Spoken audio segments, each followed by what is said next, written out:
Welcome everybody to our fifth virtual event. To introduce myself, I'm Ben from Total Media. We're a Google certified partner on both their publisher and advertising stack, and we help clients navigate and connect to the digital and programmatic ecosystem. So the aim of the event is to build a community of publishers and professionals interested in digital media, give them a place to come, hear interesting content and thoughts, and to give them a forum for their questions. Today, as the title and the kind of invitation suggests, we're going to be talking about data and the power of data. We're pleased to be joined by two guests who are involved in data in slightly different approaches, but they help connect their clients to the in the ecosystem to data. From a personal perspective, data has been is a fascinating topic. It's one that's kind of marred in a lot of complexity, and that complexity has only gotten more confusing as time's gone on, and with privacy regulation, changes to cookies, and people's media habits. We're going to kind of try to focus the session on strategies that can help publishers get started with data, or those publishers that are already involved in data, how to really improve on what they're doing. So with that covered, I'm going to introduce our guests. We've got Chris Hogg, who is the EMEA Managing Director at Lotame, and we've got Tom Page, who's the Business Director for UK Publishers for the Audience Project. So the format will be, we'll go for a one-to-one interview with each of our guests, and then we'll bring them all back and we can have questions that you submit as we go along. And if we haven't covered any of your questions by the end, please feel free to reach out to our team and we'll cover them at the end. So I'd like to bring up formally Chris, who's representing Lotame at DMP. So Chris is the Managing Director of EMEA for Lotame. So welcome, Chris. Hi, Ben. How you doing? Thanks for having us. Very well. And I see that you're you've got the nice background there. And you're just off the back of a kind of a tour of your own event as well. So thank you very much for taking the time and joining us. It's great to be here. So let's jump in and start. Why do you see kind of capturing data as important for publishers of all kind of scale today?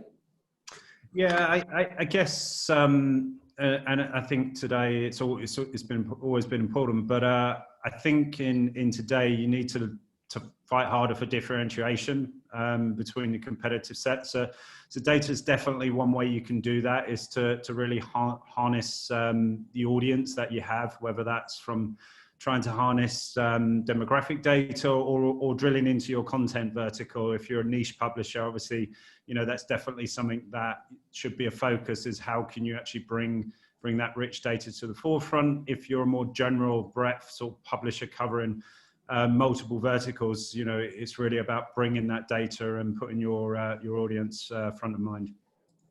No, that makes total sense. And is there a toolkit that you would suggest for small to mid-sized publishers that can help them activate on that and achieve that? Yeah, and we always look at data and identity as like a portfolio of tech. You know, so obviously, you know, a DMP is a great first port of call to start managing your data, but depending really on what the strategies and what you want to get out of your data, you know, if you're looking to also build subscription-based models, you're going to need some technology around that, maybe a CRM platform to work on an email base. But really, you know, you need something to harness your first-party data, whether that's data collected through your digital properties. You're going to need a product to harness your data around email addresses, registration, and authentication. That's going to be an important piece moving forward. And then you're also going to need, you know, technology or partnerships around how do you enrich those data sets. So bring in, hone all your first-party data, and then where do you look to actually get other data sets, whether that's second or third-party data, whether that's from platforms or whether that's from forging your own partnerships.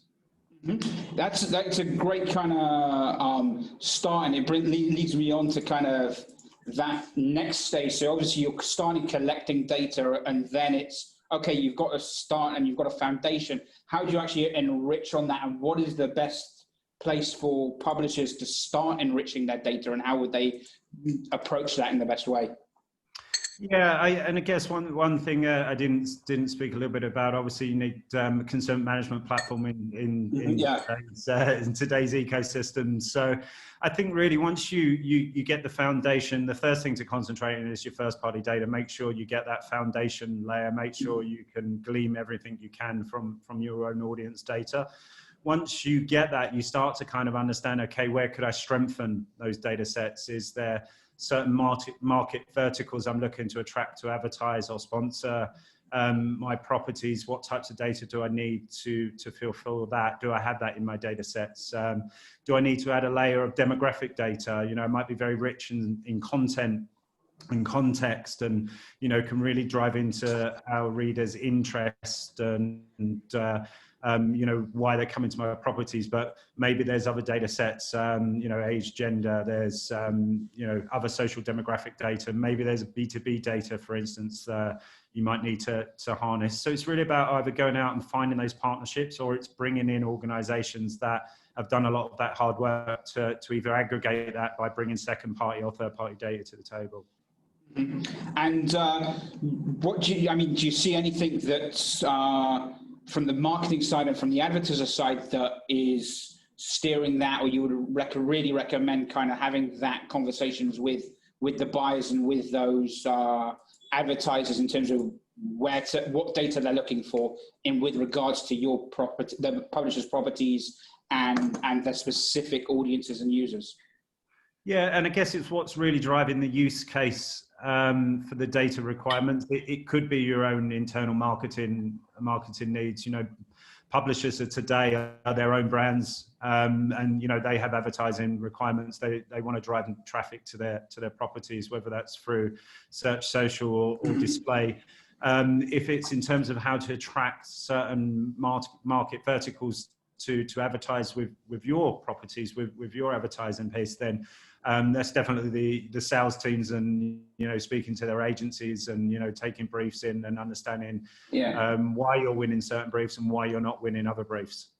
That's really interesting. I mean, we have a lot of publishers that are either deeply involved or starting in terms of acquiring traffic for themselves. Do you see any publishers that are doing that kind of 360 view, actually getting a brief from advertisers on an audience buy and actually going out and cherry picking those specific audiences and bringing it through for that advertiser itself?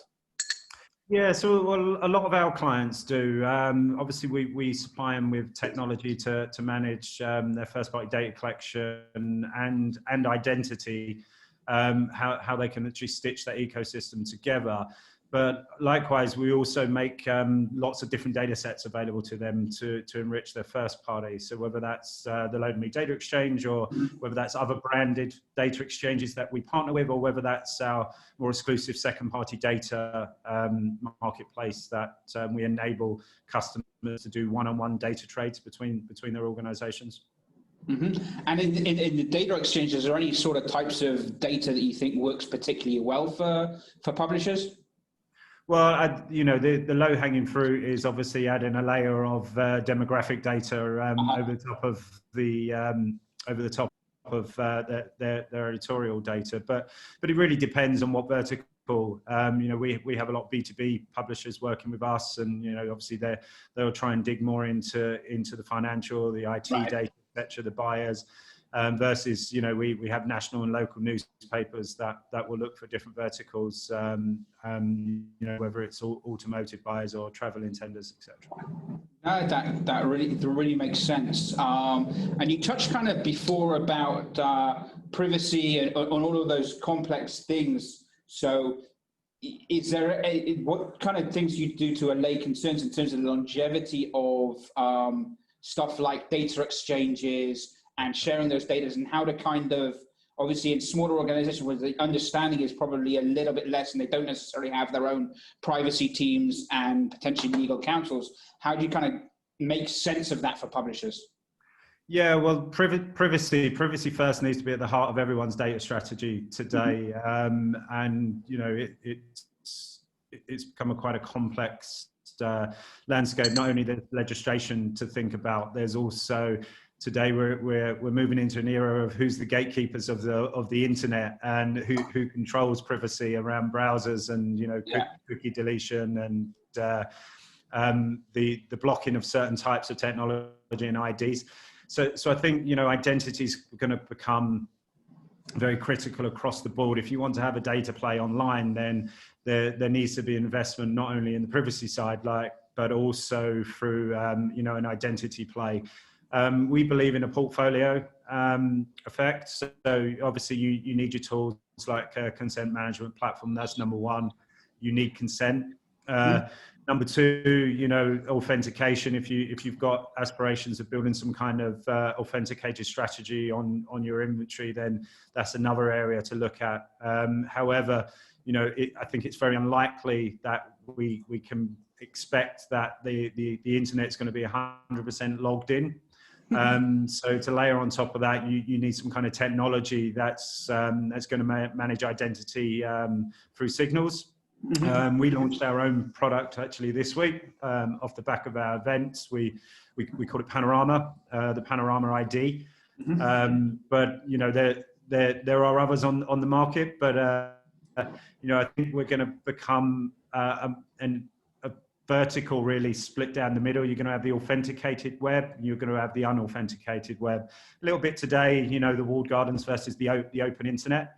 But I think every sort of publisher and brand will find themselves in a similar situation. We have a percentage of our traffic authenticated. We have a percentage of our traffic that we don't know about, that is going to be difficult to hold persistence unless you bring in some kind of product that can manage identity through clustering on the unauthenticated web.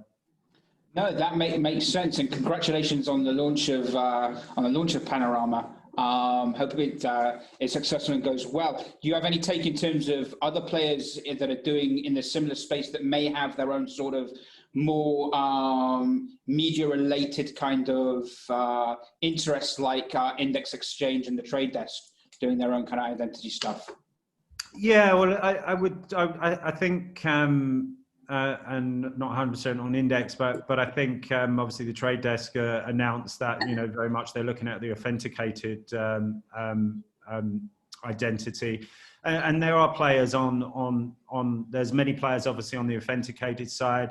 I think on the unauthenticated side, I think from a global reach, we've got a lot of markets covered, but there are other players like ID5 is one that springs to mind that also plays on that side of the web. And I think what we're looking to do is, create a graph of graphs. So, we're open to work with every partner, whether that is a Trade Desk or an ID5 or a LiveRamp, or off the back of our customers, how can we help them actually stitch that portfolio together, and also add a layer of identity ourselves across that.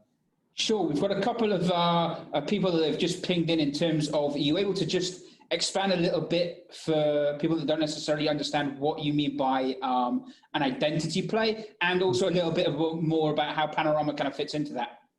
Yeah, absolutely. So the way that we look at it is, is clustering IDs. So whether that's first-party cookies today, obviously there's still a quite large amount of third-party cookies still in the market. Whether that's mobile device IDs, either Google or Android.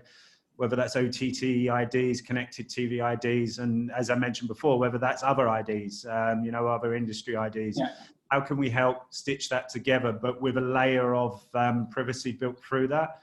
An area that we're very much focused on is, if you look at GDPR, they put the ownership of data and consent very much on the individual, a little bit with how the browsers are actually coming in between the consumer and the publisher. It's a little bit breaking that cord, and it's kind of taking away that consent a little bit from a user to say, okay, I do want to actually give my data to this individual publisher because, I want the benefits from that. I want the content. I want the customized space. At the moment, what a lot of people haven't been looking at is actually with the deletion of cookies and the frequency that the browsers are looking to do that, and some of them are today, like Firefox and Safari, that also means you're actually removing a lot of consent signals if it's an unauthenticated user, if they're not logged in. So you go one day and say, yes, I do give consent, or I retract my consent. You come back 24 hours later, and lo and behold, you have to be asked that question again and again and again and again. So it's a terrible user experience. So holding persistency also by clustering IDs and holding their consent choice persistent across those IDs. Obviously, if they say no, then no data is used for our products. If they say yes, then obviously we hold that. But if they say no, we also hold they say no, and we take all of their devices out of our products. So we don't have to ask them, or our customers don't have to ask them every 24 hours whether they give consent. Plus, also if they turn up on a different device, it's also stored that users not give consent or that users give consent. So it is cross-device. And from a user's perspective, just because it kind of fascinates me, is a user able to see, check out his own consent in terms of what platform, what sites he may have given consent to, and what cohorts he may be into, or not yet? Well, we as a business, obviously, we have tools for customers to come and see what membership they are and what information we hold about them. That's one of the GDPR requirements. But also our individual customers, they build their own one-on-one area within our products, and they also have tools, for people to come and say, hey, publisher A, what do you know about me? Hey, publisher B, what do you know about me, within that closed first-party data environment as well. So really, I mean, a lot of this is giving the power to the publisher to build up their consent and build up their pool of users that they understand and are able to then pass that through to the advertisers and the buy side. But one of the challenges is that often agencies and brands don't necessarily trust publishers with first-party data. Do you have any sort of thoughts in terms of how publishers can help build that trust? Yeah, I'm not sure. I've heard agencies say they don't trust publishers, but I guess it's about transparency. It's about walking through your buyers and your agencies and the brands. Your collection methodology, how you're getting that data, what the properties are contributing to those data sets. Whether the data is declared or demonstrated, whether it's inferred, what bits of data are modeled, giving up modeling sort of strategies as well. There's different ways to bring data in. Not all first-party data is created equal. Not all data is created equal. So it's really digging in how you come to those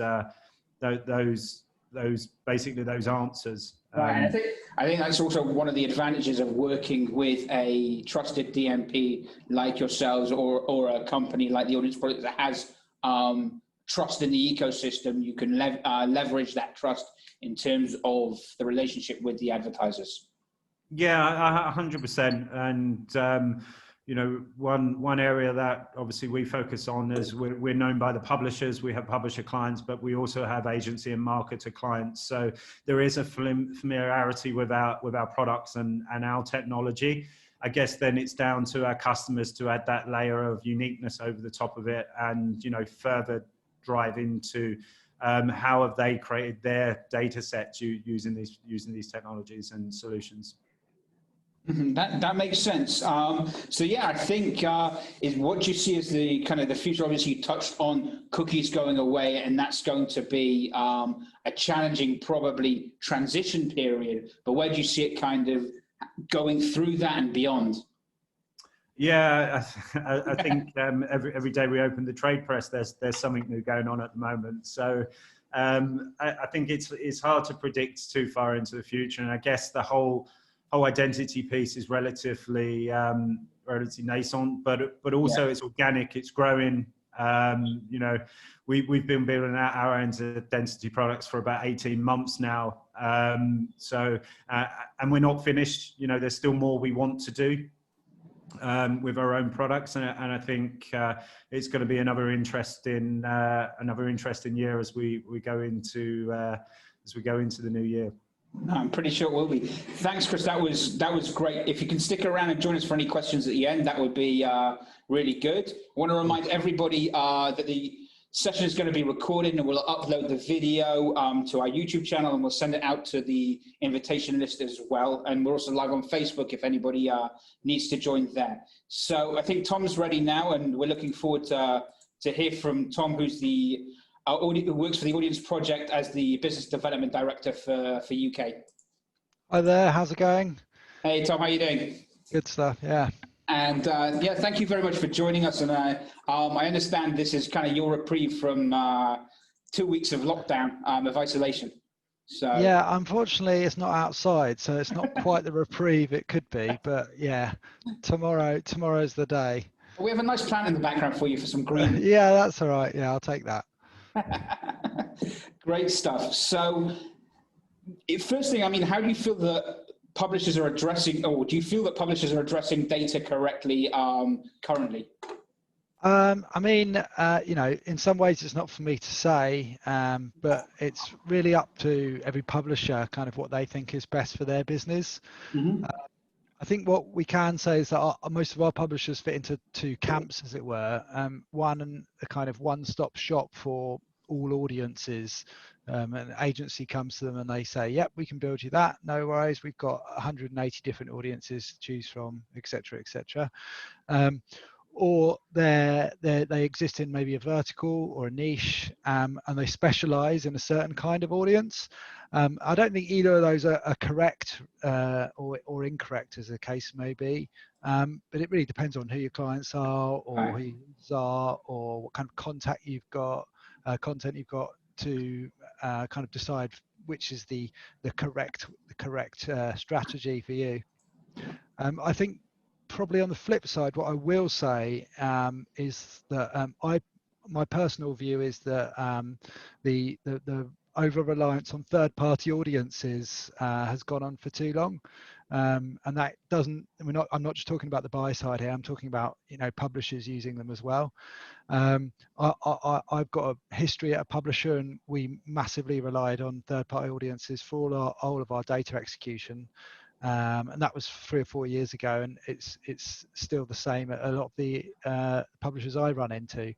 And I think the problem with third-party audiences really is one that, you know, first of all, it erodes margin, and then secondly, quite often they don't scale very well. But most of all, you know, Audience Project is also an audience measurement company, so we've got a kind of skin in the game here, but it's a total black box. None of those publishers know how those audiences were created. And what went into them and how old they are, you know, if you get clients asking those difficult questions, it can be hard for publishers to answer. Mm-hmm. And you feel that from your experience, both from the Audience Project and previously publishers, that advertisers query those audiences buys deeply at the end when they start to consolidate their monthly campaigns? I would absolutely love to say all the time, because we would have 100% of the sell side market, but no, there's not. That's definitely getting better, and you know, us being in market in the UK has massively changed that. I mean, we work on the sell side with the likes of McDonald's, GSK, Confused, to do audience measurement, Mm-hmm. but there isn't enough of kind of audience and data inquisition from both the buy side and the sell side. It's not just a publisher problem. No, that makes sense. So, I mean, obviously you're working with publishers and you go out and meet publishers that aren't necessarily executing on data, or they may have an issue with the data that they're executing on with their buyers. What do you find are the biggest misconceptions that publishers have with data? I think the biggest probably that, you know, first party data is ludicrously either expensive or difficult to create, and that absolutely can be the case, but it doesn't have to be the case. And obviously I'm coming from an Audience Project perspective, and we've tried to make our product as affordable as possible, and also as simple as possible, because creating data can be difficult. You know, you're deploying tags, you're making assumptions and putting people in certain target audiences, but the way that we're set up is to basically make it so that, you know, your sales team with very little training, or your ad ops team, can be deploying and creating data segments, you know, in a very short amount of time. All our data collection is done through a survey, so you just deploy a question on your survey, and then off the back of that you can create target audiences. Mm-hmm. I also think that, you know, creating a data strategy and creating in terms of difficulty. It's actually quite, maybe I'm a bit of a geek for that, an ad tech geek for saying this, but I think it's quite a creative part of the job in an industry, or at least my part of the industry, that doesn't have a lot of creative aspects to it. I mean, I've spent most of my year knee deep in DPAs, thanks to GDPR. So helping publishers work on a data strategy is a really it's a kind of, it should be a fun part of the job, and you can, once you've deployed it, you can see the kind of fruits of your labor and see what's working, see what's not, A/B test this different stuff, see how your clients respond. It can be a really interesting evolutionary process, and it's part of the job that I really enjoy kind of working with my publisher clients on. So that's kind of a good springboard into the next question. So obviously, you talked about the tech side of things, and the investment doesn't necessarily need to be huge financially. But what kind of steps and what kind of internal resources does a publisher need to be able to execute on a data strategy properly? Well, I'll say in terms of, so I've been talking to publishers about data for over 2 years now, and I guess one thing that I've seen is that historically a lot of people bought into kind of DMPs and data management platforms from a kind of top brass level within a publisher group, and often that decision wasn't really ratified with the people on the front lines, or the sale didn't get the program. It was just given to a programmatic team because they might know something about data. So I think first of all, it's all about getting buy-in on what the strategy is, what you're actually going to do with it, and the people that are actually going to make money out of this platform for you. So get your sales teams involved, get your programmatic teams involved, talk to people within don't just kind of C-suite the entire process and then hand it off at the end. Bring everyone from the bottom of the organization to the top of the organization in, and talk to everyone and get everyone's opinion on the kind of what your strategy is going to be, and how you're going to make this kind of platform work for you. But I think the three questions that we always get publishers to ask are really kind of, what audiences am I going to build that actually help the clients reach the audiences that they want to reach? What audiences kind of can I build that are going to bring in revenue from new clients? Because obviously that's a massive advantage, and what are the kind of overall potential costs? And I think, again, this going back to my first point, not just financial, but also in time, training, and what's the potential ROI off the back of it. I think again, a lot of the time historically, people haven't given DMPs, or they've spent the money on a DMP, but they haven't spent the money on training their staff, or they haven't given the staff the time that they need to actually maintain and build audience segments. And obviously, you've talked. I mean, a lot of what you said makes sense in terms of bringing in the operations people and the sales people, and the media teams into those conversations from a pre-sales perspective and a sign-off perspective to make sure that everything goes smoothly and is executed properly. Obviously, there's a lot of resources and a lot of people involved in that, but a lot of publishers can't necessarily afford dedicated data teams or data scientists to be able to manage those audiences and to build up those audiences and to really report on the value of the audiences. How do you approach that in terms of helping those kind of publishers? Well, if you're asking questions to turn this into a audience project sales pitch, then you've just got 10 out of 10 there. But no, I mean, the way, like I said, the way the audience project is set up is that it's designed not to kind of I mean, it really is as simple as asking a question within a survey, and then almost 2 or 3 clicks and you've got an audience. So you don't need to have a degree in a background in computer programming and have worked at 3 DMPs, as long as you can ask questions that make sense to the people answering them, and that divide groups of people into, you know, Reds and the Blues, or football fans and rugby fans, then you can build audiences. It doesn't have to be difficult. But at the same time, you can get really stuck into the weeds of it and start combining audiences and looking at precision levels of audiences versus other audiences. So really, definitely with our clients as well, you can make it as some of them have made it very, very complicated and very very granular, and some of them are just put together some audiences that they know that their clients have been asking for and they haven't been able to deliver up until now. Mm-hmm. No, that makes sense. And do you have any advice on like smaller publishers? Do tiny publishers or niche publishers need to build up an audience strategy, or let's say programmatic first, or only programmatic publishers need to think about audience, and then how do they go about it? Well, I think this is a really interesting question, and you can't answer that question without kind of looking at what's happening in the wider industry about third-party cookies. Mm-hmm. So, you know, when a lot of what happens on the buy side and the campaigns that are executed on the open market at the moment, the data layer there is being applied at a kind of a DSP level, and they're activating against socio-demographic audiences. And in some ways, smaller publishers and particularly niche publishers are going to be protected from any change in what happens with third-party cookies, because, you know, maybe people who are buying on their platform or their inventory are buying because there's a certain type of content that they want to be around, and they know that they can go to that particular channel and get it. But on the other side of the coin, publishers who might be smaller publishers who might be more generalized than maybe like for instance, like a mountain biking site.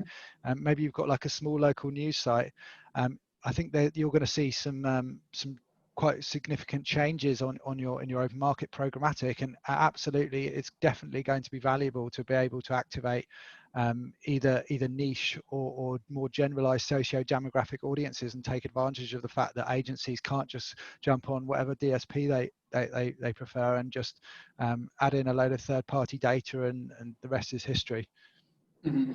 And it kind of brings on to the kind of a next point is like, do you see anybody currently executing really effectively and profitably with their first-party data in a programmatic way, whether that be preferred deals or the open auction? Because that's always where the complexity comes, where the buyers are used to and trained to buy on their own data. Yeah, so the open market first-party data is something that's, you know, I think we're talking about the cutting edge of what's possible here, and you know, I think we can probably talk about what I guess the kind of best example of this would be what kind of ITV are doing with their buying tool that lets you buy ITV inventory straight from ITV's own DSP, and that's a really good example of them still owning the first party data but opening it up to the kind of open market. But I'm a really big fan of what Immediate Media have done over the last few years. They've gone from being heavily reliant on third-party audiences to being first-party exclusive, and we've played a massive part in that.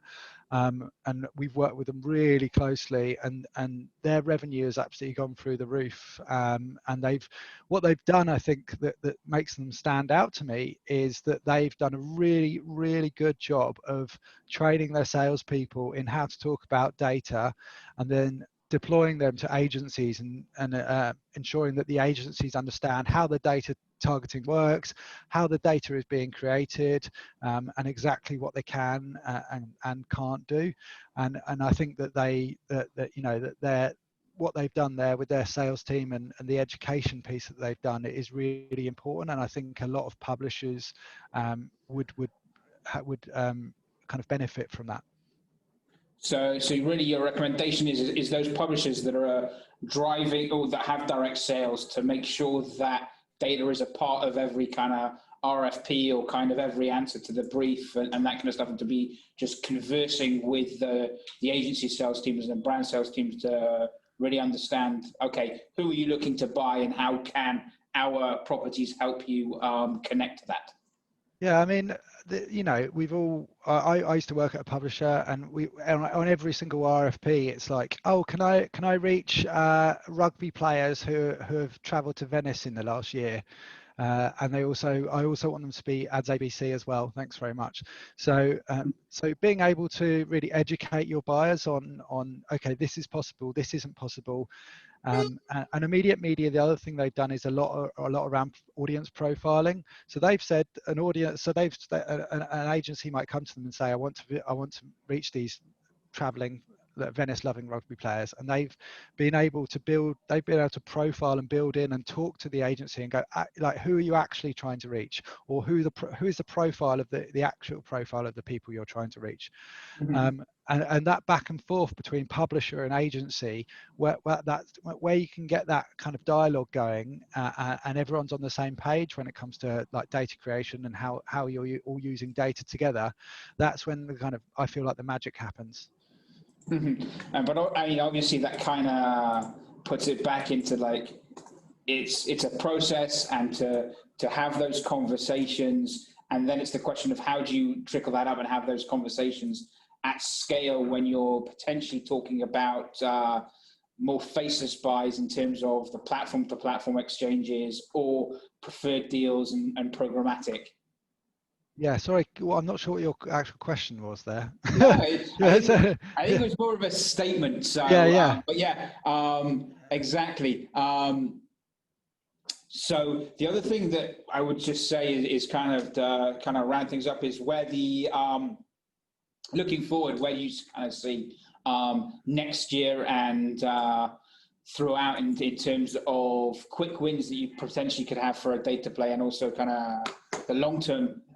Yeah, I mean, you know, I think we've got to we're outside of kind of the big boys. We're all kind of running around. It's kind of a continuous game of cat and mouse between, you know, the kind of regulatory environment that we have to operate in, and also, you know, the available technology. And I think at the moment, you know, there's so much change with regards to privacy, which is something you talked to Chris a lot about earlier. What are the kind of ramifications? What's going on in the wider industry?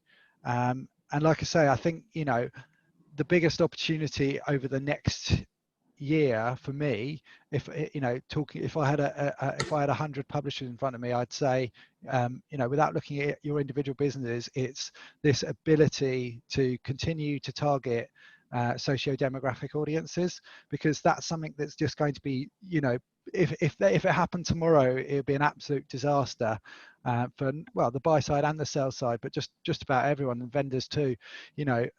But there's definitely going to be a lot of buy-siders caught short with regards to getting their campaigns away, and you know, you can't just turn around to someone you've been working with for the last 10 years and telling them to buy Men 1634 and then go, oh yeah, by the way, we're just going to buy everything on context now because it's just as good. And if it is just as good, then that last 10 years of advice might not seem so good all of a sudden.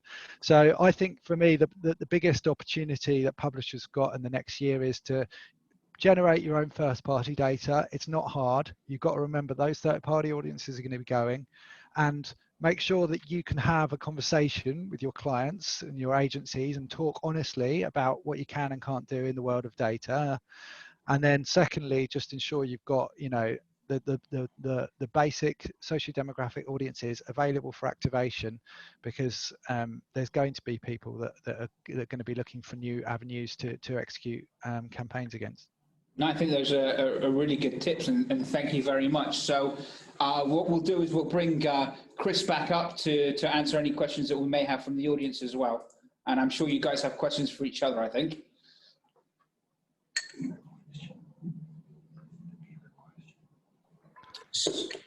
So do we have any questions from the audience so far, Brian? Not at this moment. Okay, I think, Tom, you mentioned you had something you wanted to ask Chris. Oh God, did I? What was it now? Putting you on the spot there, but Yeah, I actually can't remember what the question was, if I'm honest. Actually, the one thing Chris and I have actually got a lot of, or a number of clients in common. Yeah. But I guess you know, Audience Project is we specialize in audience measurement and audience precision. And how many conversations with your kind of clients do you have about, you know, audiences being accurate or not accurate, or precision and things like that? I mean, is that even a question that comes up, or not, or am I just living in a kind of little bubble where audience measurement's really important and everyone else is just No, it does come up, and obviously it also depends on what data sets we're looking at. You know, us as an organisation, we've done a lot around, you know, scoring data that we actually bring for our customers to purchase. So we have a bit of a heritage in there, and we do speak to a lot of our customers around how can they do the same kind of verification across some of their own audience sets to be able to present to buyers in almost like accreditation, you know, don't just trust us, these audiences are what we're saying they are. So we have a lot of those conversations, definitely with our customers, and you know, we work with publishers from all types of experience, you know, publishers that are new to DMP, publishers that have had a DMP for 7-8 years now. And I think as a publisher goes through that kind of DMP life cycle, you know, publishers that have had a product for a lot longer, they're now not just sitting in front of a UI, you know, selecting pieces of data, whether it's first, second, or third party, you know, using interfaces. They have data engineers and data scientists, and they're in scoring data. They're bringing panel-based data in, and so I think it really depends on obviously the resource, but also where that publisher is on their journey. You mentioned as well subscriptions, and I guess, like, you know, we are doing some stuff in the subscription kind of world, but we're not you know, specialist in, you know, subscriber growth or anything like that. There's a number of companies that do specialize in that. And like, where does kind of Lotame see themselves fitting in on this kind of in this world where publishers are focused on, you know, not just getting login, which is all obviously an identity piece, but also driving revenue that's not just from advertising? Yeah, that's a great question. And as you mentioned earlier on, look back in the day, DMPs were brought on and put in the programmatic team, and it was all about the programmatic advertising and private marketplace. I would say today, you know, data management platforms, you know, are running across multiple strategies, multiple business units now, and subscription based is one of them. So, you know, there's multiple areas that we help our customer in. It's one is putting the right messaging in front of the right customer to get them to subscribe. You know, that's just old-fashioned advertising with data, but also, sorry. No, carry on. Oh, I thought you was going to say something. I was going to say at the right time, because you forgot that. I was like, come on, you've got 2/3 of the way there. Damn it. Yeah. And then, you know, for more advanced, what we're now doing is, you know, what does a good subscriber, what does the perfect subscriber looks like? So, you know, it's taking those data around the people that have subscribed and trying to model that out across the rest of their inventory, to actually, you know, put the right messages again, you know, in front of people that are going to be more perceptive to subscription-based models. And then I guess lastly, you know, subscriptions now is going to play a big part in identity and authentication. So how do we help our customers plug that into their identity graphs, to actually further improve their own identity algorithms that we're running across their products? Yeah, that makes sense. Sounds good. I mean, for both of you, I guess a question from the audience is, what do you see the mistakes that most publishers make when they're working with a DMP in terms of their audiences? I would say not resourcing it. Yeah. Is probably the big, the biggest one. As Tom mentioned earlier, it needs clever people. It needs people in front of the data, and have a strategy. Yeah, I would exactly mirror that. It's always, honestly, the amount of conversations I've had where I've talked to a client and they've said, yeah, we're looking at changing DMPs, or we had a DMP but we decided that actually we weren't really making much money on it, and in 90% of the cases it was down to under resourcing. That the company had invested a lot of money in like buying a DMP, and then either giving it to someone who didn't have time to run it, or not giving it to kind of anyone at all really, and it just kind of drifted around, and then someone went, oh, what's this X amount per month going out? Why are we spending that money on that? We're not making any money out of it. So absolutely, under resourcing is almost always the most common mistake when it comes to data management. And then in terms of the scale of segments, do you see any kind of publishers making mistakes there in terms of making segments that are big enough or too small or too vague? Do you see anything around in terms of the management of those kind of segments? Yeah, I would say so. Look, a segment's got to be big enough to make it interesting for an agency or a brand to want to run media against it. So that there is an element, the granular that you go, potentially, it's not gonna have the impact for the advertiser. But then perhaps this is when other data sets come into play, like second and third. I guess one thing I would slightly disagree to what Tom mentioned earlier. I don't think third-party data is going to go away. I think it's a mistake to actually group third-party cookies equally translates third-party data. Third-party data is available across multiple sources and multiple IDs. So I think it's not going to be a switch overnight when Google kill third-party cookies. Is there going to be maybe a tightening of that data? I think so. But I think, that there's still other data sets than first-party data that can help you build scale and enrich the core offering. Well, I mean, one of the things that we do and publishers have access to when they work with us is that when you build an audience, you always get a precision level for that audience. So you know exactly what the scale is, and then what the precision level for that scale is, and you can increase the precision level at the cost of scale, and you can decrease the precision level at the cost of I suppose if you decrease it, your scale obviously will go up. So we kind of put publishers in control of that, and make sure that that they know what they're doing there, and so no one's, if you're and I think this really goes back to talking to an agency and having an open, honest dialogue about like what's possible and what's not, instead of just answering an RFP and pretending you can do something. And we've all been in we've all had RFPs that have come over with ludicrous target audiences, and I think it's better to go back and go, look, there's only 21 nuns in the country, and only 6 of them are online, and we're running a football website.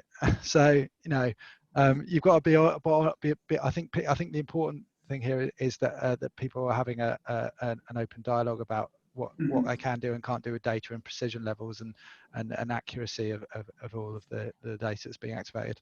And do you have a rule of thumb, I guess, for both of you? And then an additional question for Tom. Do you have a rule of thumb in terms of what the minimum scale is of an audience to be really interesting? And then for Tom, what do you think the minimum accuracy is that you would recommend to publishers to toggle that down to?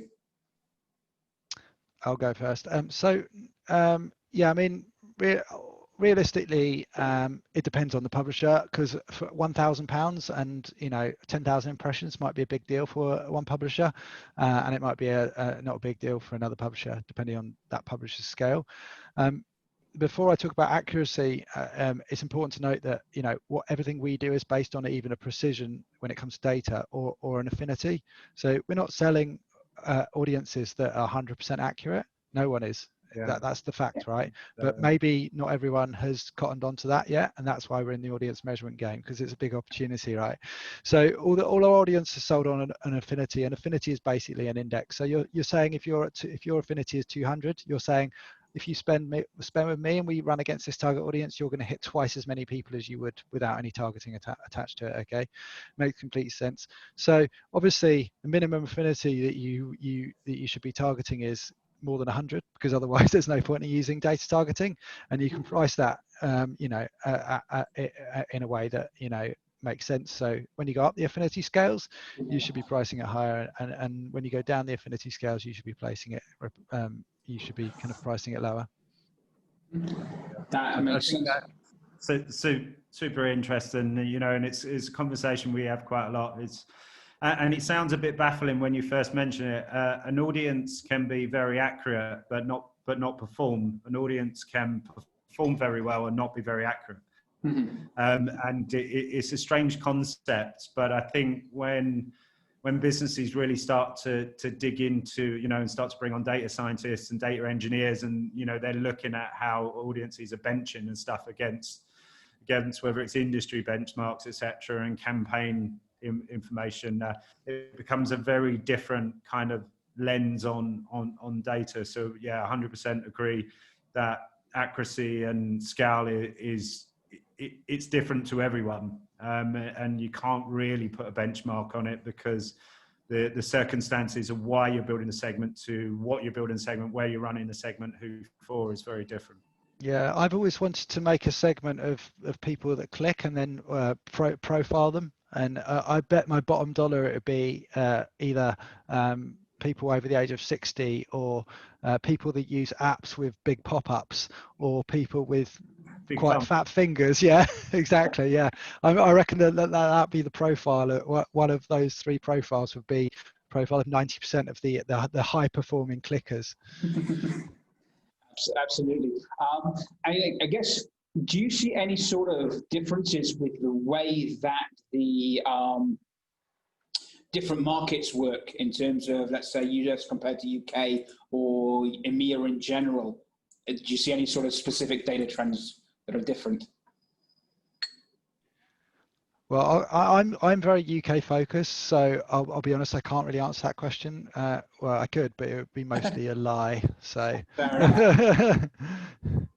Do I see difference? I'd like to say I do, and I know every sort of every country thinks the market is very unique to the market. I think the honest answer to the question is, at some point most markets get to the same place. They're just at a different time on the journey in terms of how adopted certain techniques are, or how adopted certain platforms are. I guess that there's always local influence, but the advertising ecosystem, certainly around programmatic, is very similar wherever it is. No, that sounds good. And I think I'll just open it up to see if you guys have any sort of final thoughts or pearls of wisdom that you want to impart onto the guests this evening.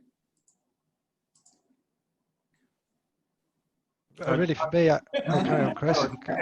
Really, for me, I was just going to say, I think that as an industry, we'd all be better off, like I said earlier, talking a bit more about the realistic accuracy of data, and how we can use it effectively, and for the buy side can learn how to plan campaigns more effectively, and they would actually get what they asked for, instead of pretending that they got what they asked for, and the kind of sell side would have wouldn't have those Friday afternoon conversations where you're scrambling around trying to match up like weird data sets to make what the agency had actually asked for.